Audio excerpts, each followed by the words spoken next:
Unicorns of Love starting on picks and bans. Cassiopeia, Morgana off the table, and so is LeBlanc and then Alistar. This telegraphs definitely an Azir first pick for Elements. I'm really wondering if Unicorns of Love are gonna give a third ban on the Azir, or if they're gonna take out one of the junglers and then force Elements to decide what they value more, their Gragas or their Azir. Or I might be wrong and Elements might be predicting my prediction, and who knows. Let's see how deep the rabbit hole goes.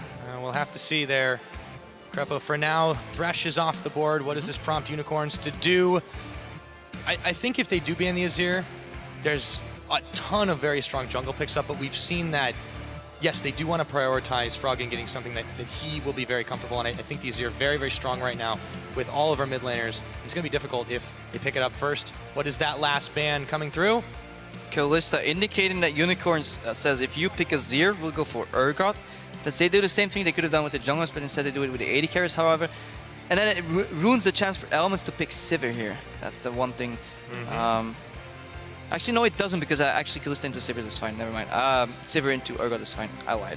I would like to see an Azir pick here for Elements first. Still quite a lot on the board. We saw yesterday Dexter massive on the Sejuani choice. They don't have to necessarily pick that first. All the junglers pretty much available. Gragas also on the table. I think the Azir is a really, really smart choice right now, yeah. But Froggen showed that he definitely knew how to play against it yesterday. Of course, that was Betsy. He's a very different player than Power V. No, that is true. He likes, or allegedly, or seems to like the Vladimir into the Azir matchup, but I think he could have got punished harder. He got pushed in. Elements, let's not forget, they were pushed in 3 lanes at the same time with no wave clear. The better team will absolutely punish you for that. Diamondbox was not invading at all. Early Sivir pickup, yes, because the counter Urgot pick is not going to do too much, because Sivir can just simply spell shoot that. If they would have banned Urgot, then the Kalista-Sivir relationship would have been a little different. But yeah, Unicorns might pick up the Azir themselves here, knowing that Elements is likely to go for the Vladimir in response, at least make the draft a little predictable on both sides. But I want to take it back a step and look at the bans from Elements and see that they targeted Thresh and Morgana. A lot of respect for Hylissang, while Unicorns of Love did not want to play against an Alistar from Promiscu. Stunning performance yesterday from Promiscu. Leaves the support pool pretty shallow. You know, what's going to come out next? Is Hylissang going to punish Promiscu? Say maybe he only plays 4 champions. He'll pick out the 4th and he'll have to go for a random support pick. Are we going to see a Bard again? In all honesty, it could happen right here. It absolutely could. But for right now, Unicorns, they take their time all the way down to the wire. They lock in Annie and Gragas. Doesn't reveal too much of their strategy right now, although there's some wombo combo potential already coming out of there. Let's see what happens as Elements looks to their next pickups. So Dexter acknowledging his roots a little bit. Yeah, if you don't know Dexter very well, he's a very avid Elise fan. He likes playing it, especially comboed with Thresh in the lane, you know, Lantern Elise in, get the cocoon off. Highly, highly doubt that he's going to lock it in. I've been wrong before, but you have the likes of Sejuani open, you have Evelynn open still.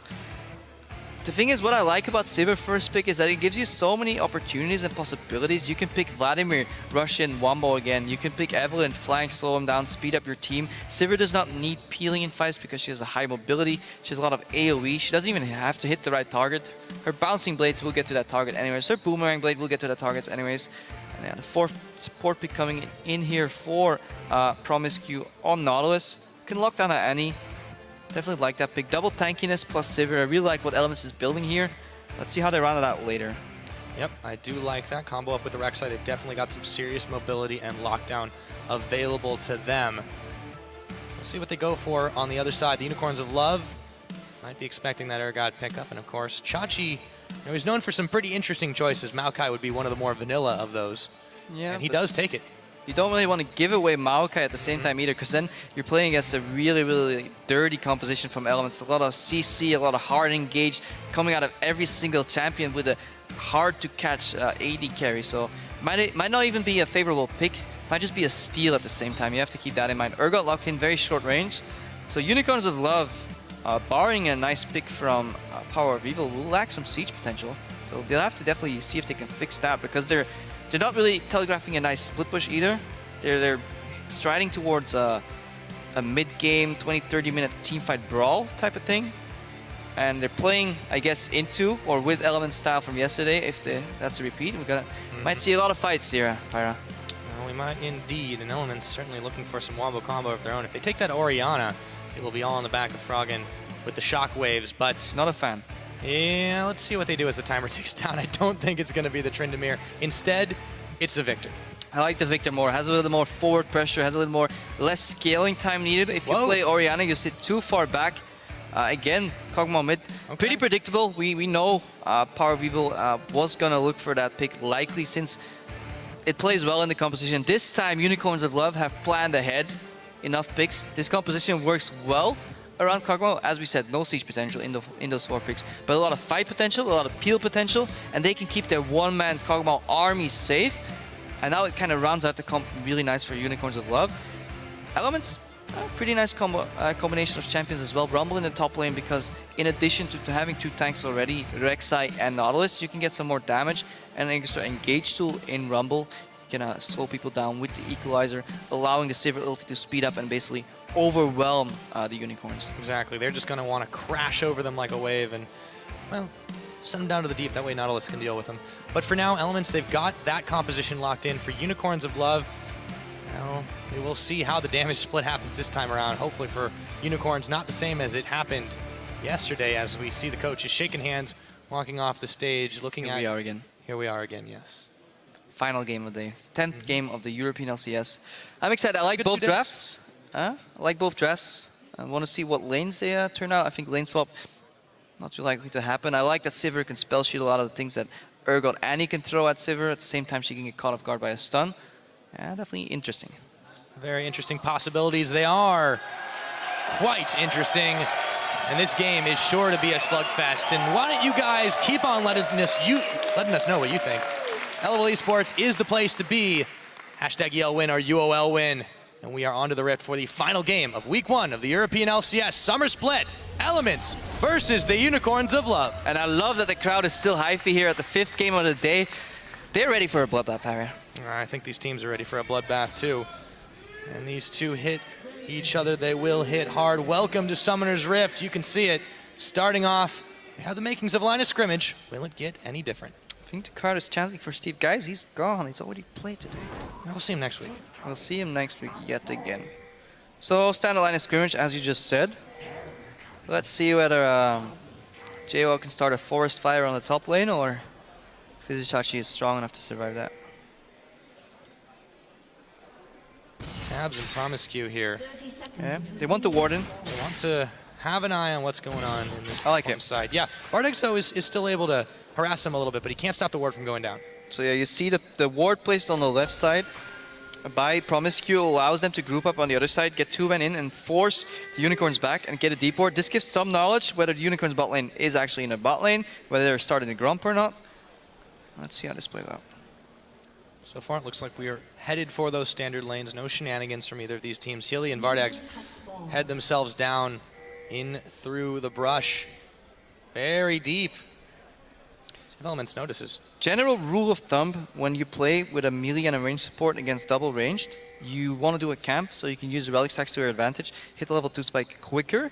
However, UOL not going for the camp, thinking they will get invaded upon. Elements knowing that UOL might not go for the camp, and instead Tabs is going to leash. This is a very bold move. Solo sending in the Nautilus in case they start the camp, and at the same time leashing. Really like it. Elements gets ahead level 1. Yeah. Freezing from healers lane. They're afraid of a lane swap. Potential freeze here. Yeah, lack of knowledge playing in there for Element's favor. So Promiscue's going to show Tabs missed 1 know creep. this happens. Yep. Really important for the level of timing. No longer levels up on 9 creeps. They want to push now. Experience deficit on the 80 carry means you want a hard push. And because Urgot Annie doesn't have any push potential, just poke, they want to use the bouncing blades as quick as they can to get the lane in their favor. However, they have a melee range champion. It's going to get tricky. Healersign gets all in here. Yeah, melee range doesn't matter when you can get in the enemy's face. Healy is burning away, and he has to burn his flash to get away. So this is what I love so much about bot lane. In reaction to Elements trying to get that push to hit the level 2 first, UOL tries to stop that by aggression, but Promiscue goes aggressive, hits level 2, and really doesn't like that range creep. Dredge line in the face. No, that's not very happy with that one. Power of Evil goes and pops a ward down, waiting to get right back into it. Meanwhile, up in top, Chachi's taking a little bit of abuse from JWoww, but he is able to back off as the singed bark is slowly healing up. Full HP coming out of his jungle clear. Can take the crab and go for a gank. Kiki is a lot lower. Did not get a leash, that's the difference. Go back to level 1. Dexter got that leash. Now he's invading the enemy jungle on full HP while he knows that Gragas is going to suffer a little more. He's setting up for a gank in the middle lane, Pyra. Yes, he is. Waiting patiently. Did avoid that ward. And yeah, that is a big difference in the way these two started this game. Also, keep an eye on Dexter, especially this game. He was massive on Sejuani yesterday, but I think they spotted him. Yeah, they pinged him out earlier. Yep. So He's gonna be able to counter juggle. the time advantage that he gained in doing that, we saw the Scuttle Crab go down on the other side roughly 10 to 15 seconds later, is now lost because, yeah, he was spotted on the side. He had an opportunity to potentially gank, but Power Weevil spotted him. This neutralizes the advantage from the leash. We're back to square one. Right now he is controlling the jungle, the topside jungle that is. It's already taken away. The Raptor camp looks to go for the Krugs as well. Now, meanwhile, Froggen pushing Power Weevil in on this mid side. Both mid laners level 4. It's a face full of Death Ray. And he will continue to try and farm under that tower. Froggen takes a little bit back though. Yeah, farm on bottom. Even though they had that little altercation, Hillsang lost his flash. Farm 24 CS to Urgot, 21 to Sivir, so not too much happening there. Not too much indeed. Looks like Kikis is going to realize he's been had. He's been Have bamboozled. to go down elsewhere for his farm. Yeah, small experience lead, I imagine, for Dexter at this point. Hasn't faced yet, though. He's going for the greedy farm. Wants all that sweet money. And Chachi's wave is pushing back. If you notice, his creeps outnumber those of JWoww's, so that means he's automatically pushing. And he can never stop that unless JWoww starts killing that wave. Chachi may have to be careful from a gank. He doesn't know where Dexter is, but he should be fine in theory. Yeah, speaking of Dexter, he's actually heading slowly down the bottom side. He's got a few camps to take, but we'll see if he decides to turn his attention to that bottom lane. Back in that lane, Tabs and Promiscu here. They're down in CS versus Vardags, but the real key here is going to be the Annie. Stun still up, but only level 4. And no flash on the Annie, and that's why Dexter's going bot. Even though he can help his Rumble out, he knows Annie has no flash, so he can go for the knock-up flash, or the flash knock-up rather. And because UL has to respect this, Elements is somewhat freezing the lane and putting it in the position in front of their tower where it's really hard for Hillsang to poke, let alone overextend, because he has to constantly respect Dexter coming around any corner. They can't even deep ward because technically he could be in that rush, so as long as Dexter doesn't show, there will be a pressure advantage in the bot lane for Elements. Let's see how they react. Just trying to bait Vardags out. The dredge line hits the minion. However, Vardags does take a little bit of damage. Dexter reveals himself. The trap is sprung, but they weren't in position Second time. to get caught, I would Second time, Promiscu, yeah, a little nervous. Didn't really see that creep and didn't get the dredge line. Otherwise, he would have guaranteed forced the flash from Vardags. Unlucky, definitely proving that the target Alistar ban was the right one, because not in his comfort zone right now. Yeah, and we've seen this be a strategy so far to try to pick on the newcomers, and Poor Steve. right now, yeah, poor Steve, but that's okay. Everyone loves him. See if Promiscu can amass the same level of fame after this game, or will his champion pool be a little bit in doubt? Right now, let's take a look back at this top lane because Chachi jumps in onto JWoww. Kikis coming in for the movement. JWoww's on the wrong side of the tower here, throws on the equalizer, but Kikis just jumps right through it. JWoww's gonna have to burn his flash to get away from that. What I really like about that flash is that it is the absolute latest moment possible. Froggen's getting aggressive, but Dexter's waiting in the wings. See his Power of Evil. Thought he only had one to deal with. Instead, he had 2. Burns both of his summoners to get away from that. Not sure the Ghost was necessary. So here, flashing early is good because if Power of Evil gets knocked up, he will have to flash out afterwards anyways. On the top lane, however, using the flash on the Rumble very late doesn't allow Kikis to react to this flash to carry the body slam over. Very smart and a little bit ballsy play by JWoww, but he flashes at the exact right frame where he has to, and really, really impressive. Yeah, he's missed out on a little bit of farm here, though. After that, he was forced back. So Chachi will be able to back and pick up his Catalyst, the Protector. Dexter, meanwhile, on the bottom riverside, going and grabbing himself a Promiscu really does not like those minions. No. Third dredge line. The momentum in CS, though, has shifted in Tab's favor. He's 67 to 56 of the Urgot on Vardags, and now Dexter's hanging around on the bottom side. He's got to be careful on this dive, though. Hilly is getting close to that level 6 mark. We'll have the Tibbers. He's got to stun up and available. So Tabs is happy farming to this point because now he gets a BF sword and a little more gold to invest in maybe a ward. I'm not sure if he has enough for boots. At the same time, he delayed the tier long enough for the Urgot. He snuck a base right here. This is what Tabs like doing. His playstyle is alright. Sometimes he will hide in that brush, and he does that enough against you that you will assume that he's there, and then suddenly he's gone. So he's a really master of mind gaming in terms of bases, and it's relatively safe on his side. He disappeared, was hoping Unicorns of Love reacted too slowly and could show up in lane with a BF sword, and then absolutely wreak havoc. But Yeah. Vardex, he's got to be able to back and get some items at this point because he's only sitting on that longsword right now. Meanwhile, though, this may open up a potential dragon for Elements, but Dexter just moves right by it. yeah, but they're setting up the vision right now. They're waiting for Taps to push in bottom again. UL go for the cross map, and they go on JWoww. Yeah, they do. Kikis, they may be able to secure this one. Equalizer's thrown down. JWoww is in a lot of trouble, but Kikis is taking some damage too. JWoww's giving him a run for their money, but I don't think he's going to be running for much longer. He will go down. That's first blood to Chachi, but quick to react. Elements are on the dragon. Nice gang by the Unicorns. I feel JWoww could have been a little more careful when you know it's a double, it's like a three-step process rather. You push in the bot lane, you're gonna base. In reaction, their bot lane will base. You have the momentum, you have the tempo. This means you will pick up a quasi-free dragon. That means your top laner has to chill. He has to play back on the top side, not overextend, because a good team will recognize that that's going on. They will concede that dragon and go to get you on the other side of the map, and JWoww drops dead. But still, I like the dragon pickup for Elements. Yeah, it's a little hard to chill when you got your flame on, but JWoww that time, That is indeed true. he will make it back to base, that's okay. And I think he'll still be nice and relevant for this mid-game setup. Unicorns of Love, they did give up that dragon now, so at just shy of 10 minutes, slight lead of gold over to Unicorns thanks to that first blood, but they are lacking the dragon. And the wave pushing back, good wave managed by Tabs. This is where he's really good at as an AD carry. He's not missing much CS. While he still picked up that dragon, he had the favorable base timing, got the objective, the wave bounced back into his control. He's farming yet again, comfortably. Doesn't need that much attention right now. Sivir is a utility-based AD carry. Kik is coming in for the gank.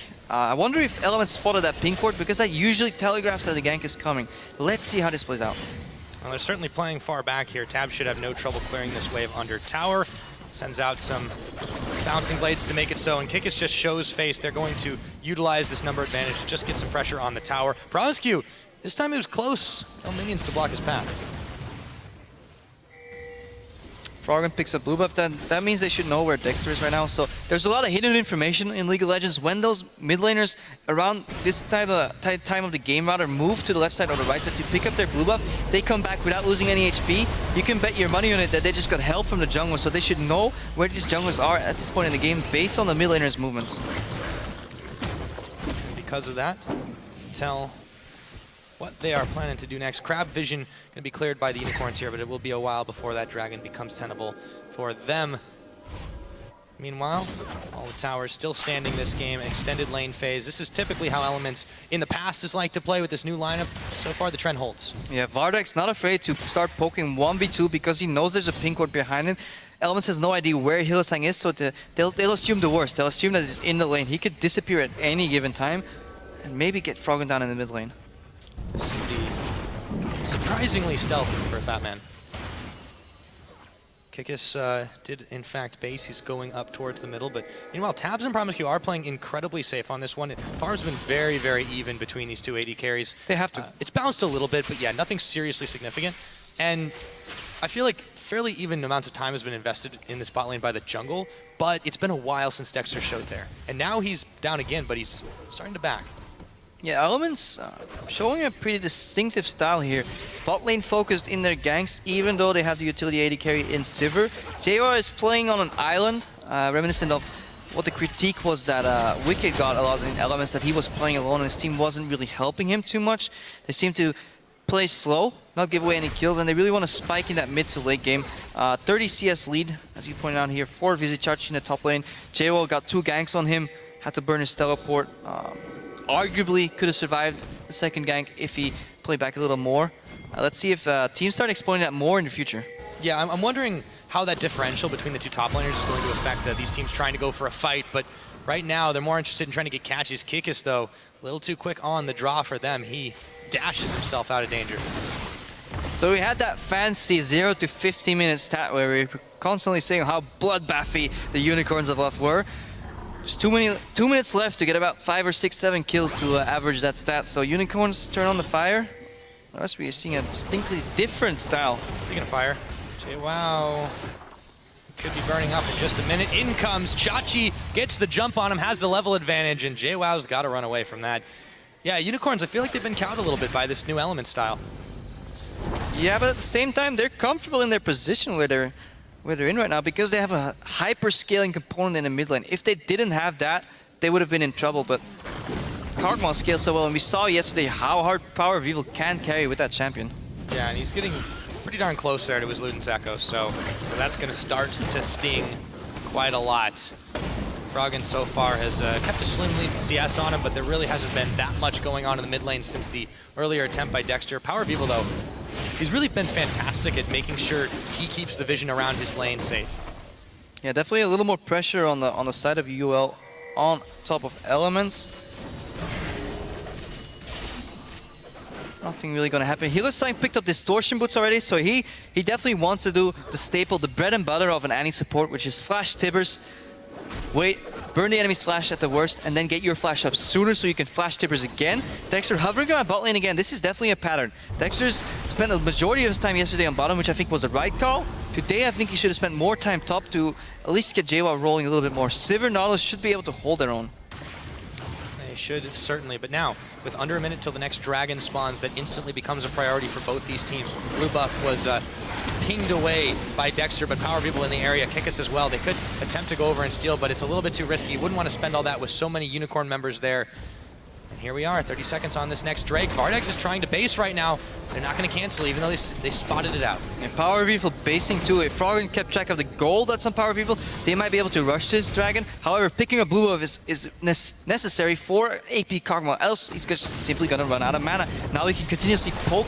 Well, Elements looking for the reactionary tower, and I believe that's the first tower of the game going down in Elements' favor. They will be able to get it, but before they can back and spend that gold, they've got a dragon to contend with. Kickus is spotted out by the Prey Seeker from Dexter. Dragon now live on the table. Scuttle Shrine in favor of Elements, and they have stacked 4 members here, both top laners with their teleports available. How are Elements going to play this one out? Very conservatively for the time being. In comes Kickus, though. Teleport started by Visit Shot. The bear is down. Froggen is getting knocked into the team, and he's going down. Thrown in the equalizer. That's JWoww burning away, but Tabs will pick up Vardags, and the rest of the Unicorns are starting to melt. There they go. Hilly is down. Vardags is down. Kickus and Power are safe. Chachi causing some havoc. JWoww, Sapling's down. Will that be enough? Dexter's now been turned on, but he's able to tunnel away to safety. Close calls all around. Chachi's still on the chase, but he has to back away.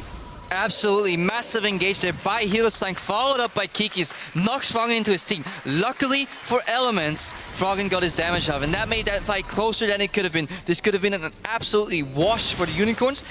Relatively even. Everybody is so low that they can't even do better. Let's watch this again. 2-man Tibbers, followed by the knockup. Froggen doesn't know what's hitting him. Left, right, and center. Gets knocked in, flashes in place, but this is really vital. Vargas goes real low, does no more damage. Let's keep an eye on where Power of Evil is. He joins the fight right now. Keeps poking. He's relatively low, so he had a bout with Dexter earlier. And look at the range, what he can already do on this Kog'Maw. And Vision no attention was placed on him by Dexter. He's so tanky that he can be the front line. Together with Kikis, this 2-man tank squad can zone control for Power of Evil. Right, and then that Kog'Maw rage meant that he was pretty much allowed to just pew-pew from up on the ledge, and now Unicorns, they have the better positioning. They will be able to secure their first dragon of the game, and they do smite it down by Kikis. And now JWoww pushing in on the top side. He's going to be helped by Dexter, too, and he's got a wave coming up at his back. It looks like we might be in for a tower trade, Crepo. Yeah, we are. And Healerstein, such a good Tibbers. Did exactly what he needed to do. Held it on long enough. Made it so that he set up Kikis perfectly. And this is the guy that's playing with 3 of his supports banned out. He banned out his own Alistar. Elements banned out Thresh, banned out Morgana. He still finds an opening in the Annie and plays it marvelously, even though he had to use his flash early. Only died once, just in that fight. We're going to have some tower races right here. 4 members now of Unicorns down on the bottom side. A tiny minion wave is all that is going to be helping Elements to put some tower Power of Evil has the wave clear there. Yeah, the wave clear. Power of Evil with that Luden Echo is just a little bit too strong now, so Elements will not be able to do this. But let's take a look down on the bottom side as Unicorns of Love are going to get stopped short by JWoww, but still... JWoww uses Equalizer in his best Power of Evil impression. Power's backed away. Yeah, he had to. Gonna push us. He was scared of getting flanked on the tier 2 tower. That's why he respected Elements enough to be a good enough team that they could dive him 4v1. Even tower trade, 500 gold apart, 400 gold apart rather, but only 5 kills in this match, what was supposed to be a bloodbath. What happened, Europe? I don't know, man. Sometimes it just has to go back and be a little bit more calm. But the towers have been falling very quickly in succession. It's been 2 for 2 so far. Unicorns looking to make it a nice and round 3 in this mid lane. See if they can do it. Kick is pushing JWoww back. Tabs is there. The sapling's down. You heard the Rek'Sai scream, but Unicorns of Love are paying it no mind as they start to chunk away on the tower. Hilly, he's got the Tibbers, but he does not have flash, so they have to respect the potential engage. But watch the flash timer on Hillsang. It's almost ready. Then take your eyes and look at Elements. Flashes down on JWoww, Dexter, Froggen, Tabs, and promise you, nobody has flashes on their side. This is the 1 minute 30 seconds window where distortion boosts are absolutely crazy efficient, and this is where UL really wants to drive that advantage home. Or just go home. Well, drive it home, go home. All the same. At the end of the day, they can definitely utilize that time to spend a little bit of gold here. So let's take stock of where we are right now. 19 minutes on the clock. It is a 600 gold lead for Elements. Very slim. A pair of dragons each team has won. 3 towers to 2. So Elements, they're ticking ahead ever so slightly in just about every box, but that's it. It will be very interesting to see how this game evolves. A lot of eyes on Power of Evil. He can't get caught ever, and it's gonna be really rough. Definitely the equalizer coming down, slowing him down is enough to get Dexter in range with the knock-up. You know, Victor has a lot of range damage that he can send out. Basically suicide and trade his life for Power of Evils. Any 1-for-1 trade on Power of Evil is definitely worth it on Elements' side. Tabs will speed up all these members as well. If it's not scary enough that they're all coming for you, at hyperspeed, gonna get even more tricky. So Power Evil will definitely need his flash in the next fight, and maybe that's why Unicorns of Love decided to not opt for a flash Tibbers engage. Yep, they have to be sure that they can shore up that defense. And Power of Evil, though, he has been two-stepping all this game long, and shown that he can definitely fight in all sorts of terrain. That over-ledge engage over by the Dragon, that really, I think, helped save the day, or rather helped win the day more for his team. It was a big front line from Vizicachi he was working with, but still, now Elements have revealed themselves. There we go on the hunt. They're looking for the Unicorns. There is no power here. Vardags is the first to fall. Chachi now being chased out. Kikis had already gotten back to safety, but this mid tower is gone, and Elements can keep pushing if they want. The Tibbers is down on Froggen. The barrel is going to knock him, but he will be able to flash out of danger. And thank you, Elements, for showing why Sivir is such a staple pick in the LPL. So many teams pick it first, ban it maybe even, and get such a high win rate because you can instantly turn the switch. The second you see somebody go to the bot lane, you can get somebody in the mid lane. Yeah, when in a region, it's all about running at the enemy team. It's a small wonder, but here in Europe, Elements have shown that they can take that style as well. So, Unicorns now looking to answer back, but all of a sudden their wave is gone. Tibbers is going down too. Unicorns of Love looking for some revenge here. Kikis finding Promiscu, but he will hook his way away. Now he's stunned, now he's done. Kikis picks him up. Very nice pickup from the Unicorns, but if we go back to yesterday, the moment where the Unicorns lost the game is when they sent Power of Evil to get that side lane farm. Again, he goes for the bot lane. He shows, immediately he gets punished. He is the cornerstone of the Unicorns in this pool composition. He has to stay around mid, somehow farm up that way. He cannot leave this lane. And this is a serious problem with the way that they picked their comp, but we'll talk about that in a minute because Froggen is targeted out by the Unicorns. Kikis will get the kill for him. Dexter now being in the front of it all, as it looks like we're going to have Tabs get the shutdown on Kikis, and Hillsang going very, very low as Power of Evil provides some cover fire. It ends up being a 2-for-1 at the end of the day. Unicorns come up with that one, and they should be able to push this. No, they're going to back away. I love how the Unicorns capitalize on advantages that they created earlier. Remember that Tibbers on Froggen and the explosive cast knocked Froggen back. He panic flashed where he didn't have to. Unicorns, they don't forget. They remembered that, and now they killed Froggen. And they also got JWoww, and they got a tower. So with that, they secure their third of the game. The outer one in the top still stands, but they've knocked down 2 in the bottom and now 1 in the mid. Dragons up in another 30 seconds, so Unicorns, they take the opportunity to go back to base, spend that hard-earned gold, and set up once again. And will we see a repeat here? Will the teams learn from their mistakes, play better against each other's compositions? Is Power of Evil gonna die? I guess we'll see it on the next episode of Dragon Wars. Well, we won't have to wait very long for that one, Krepo. It's 10 seconds and counting on the clock. Dexter has found the Scuttle Crab. Looks to polish this one off soon, but Kikis, he has something to say about that. Rolls out the barrel, but he's all by himself, or is he? The rest of the Unicorns are surely inbound. Vizicachi has that teleport available. JWoww, no such thing, so the advantage to the Unicorns on that. They secure Crab control. They start to clear the vision out, but Elements are massing. And watch how Elements is moving around like this big death ball, popping on the hunt, and they're going in. Looking for Kikis, but they're slowed down by the barrel from Kikis, and all of a sudden, Chachi comes in. He's found in the gravity field. Twisted advance onto Promiscu, but in comes a big equalizer from JWoww. Chachi burning down. He melts the bark off the tree, and so far it's a 1-for-1, but Dexter's caught out. Hyperkinetic position killed, a double kill for Power of Evil. Unicorns are now hungry to run down some elements even further. Froggen has got a bailout. The living artillery flashing forward. Power of Evil, he's gonna hunt him down, and he finds another. 3-for-1. And Power of Evil was virtually untouched that fight, and that's really vital. I don't like elements popping the on the hunt unless they have their eyes on the Unicorn's main carry, Kog'Maw. Power of Evil, they need to get him, they need to close the gap and kill him immediately. If you start the fight, these members are too tanky. Gragas is too tanky, Maokai is too tanky. If you don't get Power of Evil down immediately, look at it, he still had Flash, he opted to use Flash aggressively to settle a score with Froggen, and he took him down, and he's snowballing out of control right now. Absolutely. 3 kills to him, 0 deaths, 5 assists. You can't ask much more from your AP. Kog'Maw and Power of Evil has just really turned on the heat here. Elements now looking towards the Baron area, secure some vision up, make sure the Unicorns can't make that play, but they are now down some gold. They're down a Dragon, 24.5 minutes on the clock. What will they do next? JL looks he might be in trouble, and he has Flash. Righteous Glory popped. Yep, that's going to be Chachi, though, jumping onto him. Hylissang is there. Doesn't even want to use Tibbers. Yeah, he's not getting out of this one, and they don't even need to burn much. Equalizer goes down, but Dexter's there for the answer, but all of a sudden, I think he's regretting that decision. In comes the Tibbers. Dexter is getting rapid fire down, and Vardags picks it up. Thank you very much, say the Unicorns, and now they should surely get a tower up top. Elements are scrambling. And we keep talking about Power of Evil, but you have to make sure that this is a team effort, and everybody knows their job in the Unicorns lineup right here. We have the peel from Kikis, the knockbacks from Kikis. We have Vardags doing exactly what he needs to be, disturbing the enemy force, swapping where necessary, and Hylissang, his stuns have absolutely been so solid for the Unicorns. Absolutely, and team effort is definitely the way to describe it. You look at the scoreboards for the rest of the Unicorns, 2-1-8 for Chachi.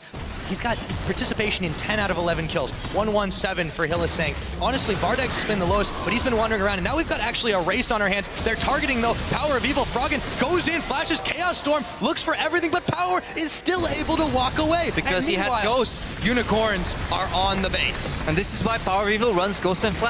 One time Flash is enough, the other time Ghost is enough to go out. As long as you don't use both at the same time, he can get away, and as a result, Elements use that time, or they lose that time and they lose their top inhibitor, and this is massive. Yeah, and they barely got anything back for it. A tower, second tier in the mid, and then they had to call chicken and head back to base. Unicorns, they're in such a fantastic position at this point. 26 minutes, they turned up the heat, and this is the Unicorns I think everyone expected to see from the spring split. And we saw them right on social media as well. 0-2 would be very disappointing, and they're showing that they don't want to go down without a fight, and they definitely want that victory. Yes, indeed. Now, Elements, they are starting to mass up once again towards the Baron pit. They do not want to give up that objective. But what can they do? The longer this game goes on, that Kog'Maw continues to become a massive problem, and Unicorns of Love just keep extending this lead. Yeah, you said it right there. It's Operation Kill Kog'Maw or bust. That's what they need to do. If they don't get Power of Evil down quickly enough, they'll just lose the game straight up. Yeah, well, you mentioned Distortion Boots and how useful they were for Hylissang's Annie, but Froggen has decided to take a leaf out of that playbook. I definitely need that. Just want to flash aggressively on Victor, an immobile carry when your main job is to kill one guy. Added mobility from the Sivir on the hunt. You basically want to get close, flash in his face, pop your ulti, and hope that he dies to the sheer amount of AoE spells, and then you can hopefully claw your way back out of this tank line from the Unicorns. But if you look at Gragas, so tanky. Vardags amassing a decent amount of HP and base stats as well. Nobody will die except Power of Evil. You can see this brazen confidence that the Unicorns have. They don't even have Power of Evil with them, but they're still poking and harassing Elements, confident that there will be no counter engage. Kikis, his forward positioning is just crazy right here, and he knows he's spotted. Yeah, they have to clear the vision though. Elements got a pink ward on the Baron. I'd like to see that disappear. They don't have the best siege potential. Yes, they have poke, but their 80 carry is very short range, and I'm not sure if you want to put Power of Evil in an attack range of that tower. Let's see if these pokes connect. 5 members of Elements that are designed to run at the Kog'Maw versus that beefy front line and the counter engage, the Annie, the twisted advance from the Maokai, the explosive cast from the Gragas, and now it is Unicorns that are running at Elements just to scare them away. They say boo, Elements say goodbye, and there goes the tower in the mid. Unicorns of Love still pushing on, waiting for Elements to back away, and now they can do it again. Kick Going goes Froggen. He blows up Froggen! What was that? Promiscue now trying to get away as Kikis occupies the attention of Elements, and in they go. JWoww's going down. Dexter having to flash. That's a double kill for Vardags, and it looks like the Unicorns want to end this right here, right now. Vizichachi spending that teleport. They know this game is all in the bag, Crepo. I could have never been more wrong. Just as I'm saying, I don't like them taking his tower. They take down the tower, they take down Froggen, take down the inhibitor, 2 Nexus towers in the span of maybe 1 minute and 10 seconds. Dominating performance from the Unicorns and very deserved victory. Kaboom goes Boom, the boom, Nexus. And Elements are 1-1 in this split, and so are the Unicorns. Excellent play from them to drive.